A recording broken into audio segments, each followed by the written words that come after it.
Hello, in this video we're going to talk about Indiana Jones and the Staff of Kings Wii game. First we're going to talk about the story of the game.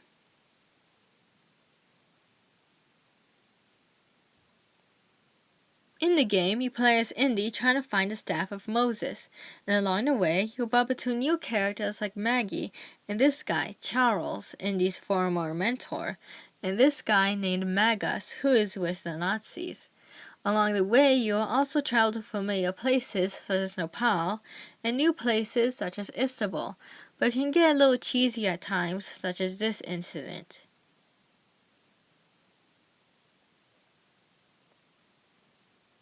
The controls in the game are simple and easy to do and to remember, and there are also some challenging puzzles in the game as well.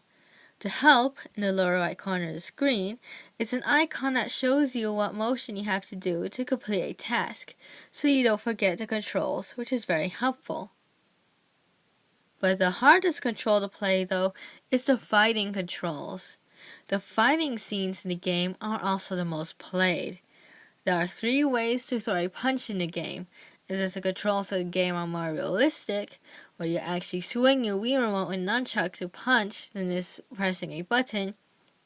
It is hard for the Wii system to pick up the motions you are doing to complete the action, especially for the nunchuck.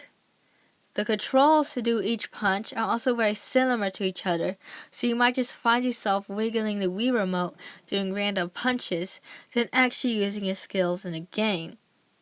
So you might feel more like you got through the level with luck than actually using your skills in the actual game. But there are also other ways to get rid of your enemies to make things a little easier, such as using Indy's whip to pull a shelf on top of an enemy, which is very helpful during a difficult fight. You can also use items to knock out your enemies, which is also very helpful. The whip is also very useful as well to defeat your enemies faster. There are more than one way you can use the whip on enemies, but again, the movements to use the whip are very similar to each other, which might cause you to just randomly use the whip than actually using your skills with the whip. But the whip is one of the most useful tools for fighting. The shooting controls are easier to use because all you use is the nunchuck to stand up and press the B to shoot, which makes shooting much easier than fighting. The vehicle controls in the game are fun but hard as well. For example, to control a plane, you have to hold the Wii remote vertically and tilt the Wii remote to steer, which is cool and different from other Wiis, but takes a bit to get used to. But once you get used to it, it can be fun.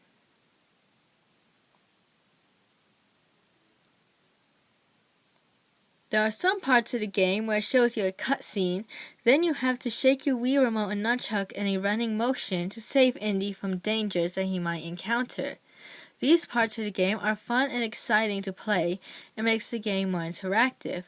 But if you cannot pass a level, for example a brawling level, sometimes you have to see the same cutscene over and over again until you get through the level.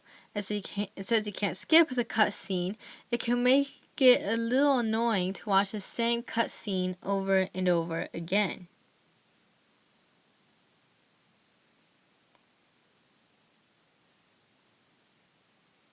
In the Wii game, there's also another game you can do called Indiana Jones and the Fate of Atlantis, which is a re-release of an older version.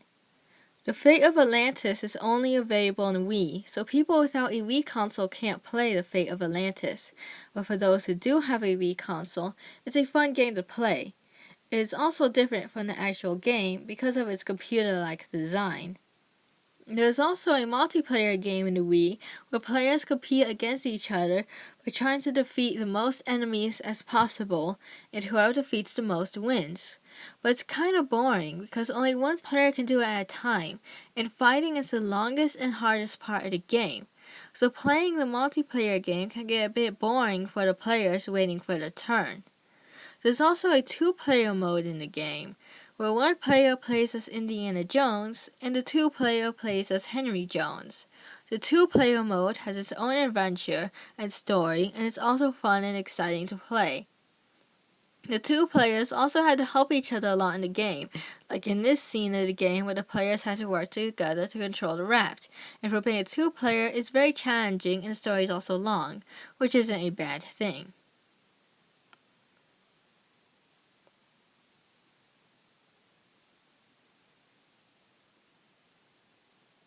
Indiana Jones and the Staff of Kings is rated teen by ESRB for mild language and violence. The shooting parts of the game, however, aren't too bad, because once you defeat someone, they just fall over and disappear.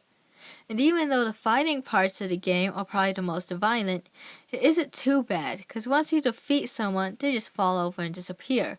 I also don't remember any language that was too bad. So considering all that was said about the game, we think that a 7 through 8-year-old could probably play the game with the help from another person. But a 9 and 10-year-old could probably play the game all by themselves once they get the controls down.